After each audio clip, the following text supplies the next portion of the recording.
السلام عليكم ومرحبا بالجميع في قناة غازيل تعليم. لا تنسوا الاشتراك وتفعيل الجرس ليصلكم أي درس جديد.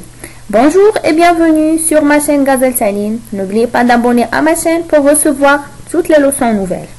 Et maintenant, je vais te faire découvrir ce que ça veut dire les préfixes. Concentre-toi, écoute bien et tu vas voir que c'est facile. Les objectifs de cette leçon sont identifier et utiliser les préfixes, former des mots dérivés. J'observe et je découvre. On va lire les phrases et on va les expliquer. Cet enfant méconnaît le danger du feu. Le conte est une histoire réelle. La destruction de la nature est désagréable. Nabil est un enfant surdoué. Revenons à la première phrase. Cet enfant méconnaît le danger du feu. Qu'est-ce que ça veut dire méconnaît? Méconnaît, c'est-à-dire qu'il ne connaît pas le danger du feu. C'est-à-dire que cet enfant ignore le danger du feu. Le conte est une histoire réelle. Que veut dire réel? C'est-à-dire qu'il n'est pas réel, qui est en dehors de la réalité.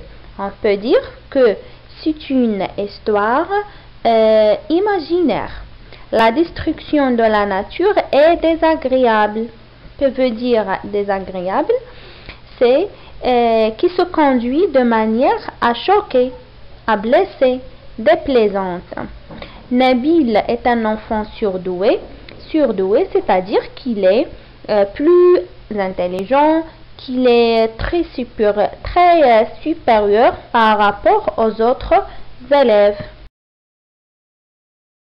Maintenant, regardez ces mots qui sont en couleur. On a méconnaît, réel, désagréable, surdoué. On a dit que méconnaît, c'est-à-dire qu'il ne connaît pas. Donc, qu'est-ce que vous remarquez? On a le mot connaît et on a ajouté une suite de lettres devant ce mot. La même chose pour réel. Réel, on a dit que c'est n'est pas réel. Donc, on a le mot réel et on a ajouté ir et on a obtenu réel. Désagréable, c'est-à-dire qu'il n'est pas agréable. Donc, le mot agréable, on a ajouté des devant ce mot et on a obtenu désagréable.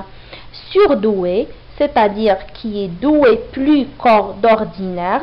On a le mot doué, on a ajouté sur devant doué et on a obtenu un nouveau mot qui est surdoué. Bien sûr, le premier mot et le deuxième mot ou bien le nouveau mot n'ont pas le même sens.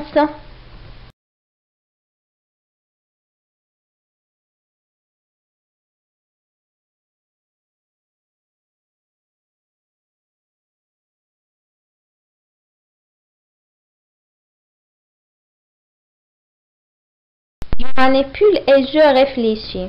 Je cherche le radical des mots suivants. Qu'est-ce que ça veut dire le radical? C'est l'élément de base, c'est l'origine. Incapable, son radical est capable. Désordre, son radical est ordre. Surpassé, son radical est passé. Malhonnête, son radical est honnête. Prédire, son radical est dire. Donc, qu'est-ce que vous remarquez? On a des mots, l'élément des bases, capable, ordre, passé, honnête, dire, et on a ajouté des suites de lettres ou bien des syllabes devant ces radicaux et on a obtenu des nouveaux mots. Capable, quand on a ajouté un devant capable, on a obtenu un autre mot qui est incapable. Est-ce que capable et incapable ont le même sens? Bien sûr que non. Donc, on a obtenu un nouveau mot. Alors, comment appelle-t-on cette suite de lettres qui se trouve devant le mot incapable? Voilà, on l'appelle un préfixe. Donc, on peut retenir que quand un préfixe plus un radical, ça donne un nouveau mot. Je retiens. L'élément de base d'un mot est appelé radical. À partir d'un radical, on forme des nouveaux mots en ajoutant un préfixe. Le préfixe est une suite de quelques lettres qui se placent devant un radical et qui en modifient le sens.